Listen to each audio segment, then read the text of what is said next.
சொன்னாரு. இப்ப மூக்காமுத்து இறந்துட்டார். இருந்தா எங்க போகணும்? மூக்காமுத்து வீட்டுக்கு. அவங்க பையன் அறிவுநிதி வீட்டுக்கு தானே நீங்க போகணும். அவர் ஒரு மருத்துவர், அவங்க பொண்ணு இருக்குது. உனக்கு என்ன இங்க வேலை? போயிட்டு வந்து சொல்ற. எப்படி குருமூர்த்தியை பார்த்து பெரியார் என் எதிரினியோ, ரஜினியை பார்த்து சொன்னியோ, நிர்மலா சீதாராமன் 13-14 சின்ன வந்ததோ, அது மாதிரி இங்க போயிட்டு விஜய் என் எதிரிங்கிற. விஜய் போனக்கு எதுல எதிரி? உனக்கு வேணா எதிரியா இருக்கலாம், இந்த அமைப்புக்கு என்ன எதிரி? நவம்பர் 27 மாவீரம் போட்டுறதுன்னு ட்வீட் போடுறாரு. ஆனா இந்த சமூகத்தில் திமுக போட்டுதான் மாவீரம் போட்டுறதுன்னு. ஆனா போட்டாரா இல்லையா? அப்ப அவர் கூட என்ன பிரச்சனை? என்ன பிரச்சனை உனக்கு?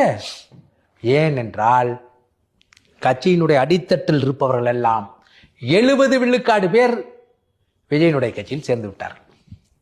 நாம் தமிழ் இருக்கிறவர்கள். காரணம் என்ன? விக்கிரவாண்டி இடைத்தேர்தல் நடக்குது, சின்ன அறிவிக்கப்படுது. இந்த படத்தோட கடைசி படம் வெங்கட் பிரபு டைரக்ஷன் பண்ண படத்தில் அவர் மைக்கை போட்டு போட்ட உடனே என்ன சொன்னீங்க? எங்களுக்காக தான் என் தம்பி போட்டான்னு பரப்புனீங்களா இல்லையா? அப்போ எங்கே உங்களுக்கு எதிராகி போயிட்டாரு? ஏன்னா பயம். ஏன் போயிட்டான்னா, நீங்களே மேடையில் பெண்களை மதிக்கிறது இல்லை, கேவலமாக பேசுகிறீங்க. உங்களுடைய பணம் வாங்கிட்டு பொறுப்பு போடுறீங்கன்னு தெரிஞ்சிச்சு, பணம் வாங்கிட்டு நீங்கள் வேட்பாளர் அனுப்பி வைக்கணும்னு தெரிஞ்சிச்சு, கட்சியில் வேலை செய்யாதவங்களாம் போடுறீங்க. கேட்டால் நீ கருணாநிதிட்ட கேட்பியா, ஜெயலலிதா கிட்ட கேட்பியான்னா அவங்களாம் சரியில்லைன்னு தானே அவன் முன்னாடி வந்திருக்கான்.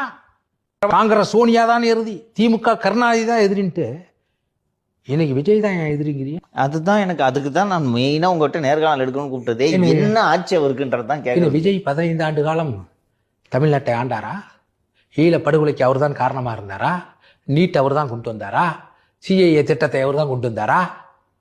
8 வழி சாலையை அவர் தான் கொண்டு வந்தாரா? பரந்தூர் விமான நிலையத்தை அவர் தான் கொண்டு. ஏன் மூளை இருக்குதா உங்களுக்கு?